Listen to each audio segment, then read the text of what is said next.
So let's go ahead and have a look at the first video. There's something right Yeah. there that we'll call note two in a minute.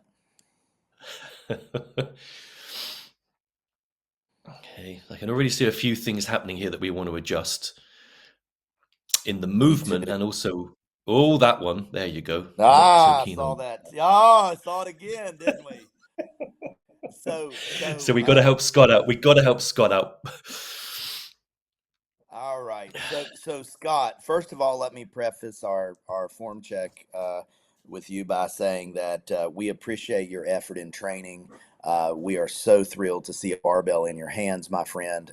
Good on you for training. But what you've come to us today are to make some corrections to make your lifts more efficient and more effective, and that's exactly what we're going to do. So please take our comments as nothing but well intended. Byron, I'm going to turn that over to you. I know you and I are seeing the same things. We're reacting at the same times through the video. So let's Yeah, first start with his setup and his hips, Byron. What do you think about yeah, his hips in that setup? yeah. Even though So we the can't first see thing to them. do, I know, yeah, but I can detect what you're detecting. So the first thing to do, I would say, is adjust the foot position and make sure that the hips are not too low. I think they're coming in too low for the start position. And the evidence of that, thank you, Mick, for freezing the video, is that anytime we see the knees poking out past the forearms, very easy to detect, guys, side on, if you need to check this in your own lifting. Once we see that, it's one of the dead giveaways that someone's probably dropped the hips down too low. I do think his Hmm. stance is probably a bit wide as well, Adam, and so I'd probably grab those things straight away. Now, we do have some things to talk about in the movement, but before he's even lifted the barbell, I'd probably deal with those straight away. Yeah, and the next thing that we've got right after we see that the hips are probably a little low, I'm certain of that. For instance, Mm. if you would stand up there, Scott, I would bet that your shins would be 6 inches from the bar.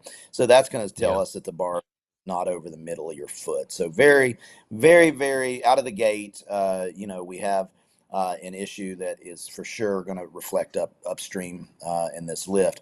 Now, I want you to watch what his arms do right before the pull. Mick, let this thing play through until you see a bend in his elbows. Nope, go back all the way back. Keep going back from the setup. Nope, still back further. You'll see his elbows bend and like he's going to jerk. Now, even back further before he does that. Start it completely from the beginning of his setup. there. That right.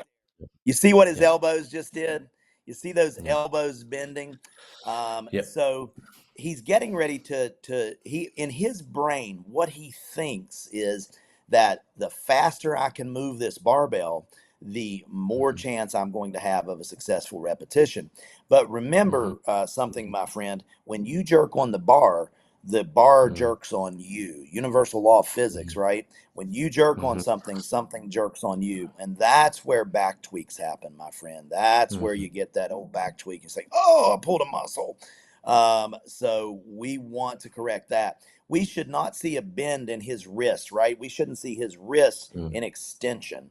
Byron, I'll let you comment forward on that. Yeah, and so one of the other evidences that will support the idea of the faster problem that Adam's talking about is that we've got what I would call a tap and go deadlift is what it turns into, and so this is a man who's rushing the set out. Mick, if you hit play on the video now, so you'll see after the setup, after this first rep or two, it goes into kind of a bounce off the ground and quickly get the lift up. Now we wouldn't normally have that in the gym. We would stop the lifter and have them reset for precision in between each rep. Okay. That as this is now going on, there's a checking behavior that he's building in, which is why his head is kind of ducking to the left and to the right. Again, I wouldn't have that scenario in a deadlift. I don't really want the head whipping around like that. So the way we deal with the head angle is identifying the position that the head's going to be at by looking at an object on the ground. So in a case like this, I would literally put an object on the ground, brightly colored, like a water bottle or anything that's brightly colored. That green clip that's on the rack would be good, and I'd have the lifter look right at that, and they're not allowed to whip the head around. But this tap and go issue is part of the speed issue, Scott. So you got to slow down and you need to be methodical with your setup for each and every rep of the deadlift. Okay, or there's going to be problems down the line that you don't want to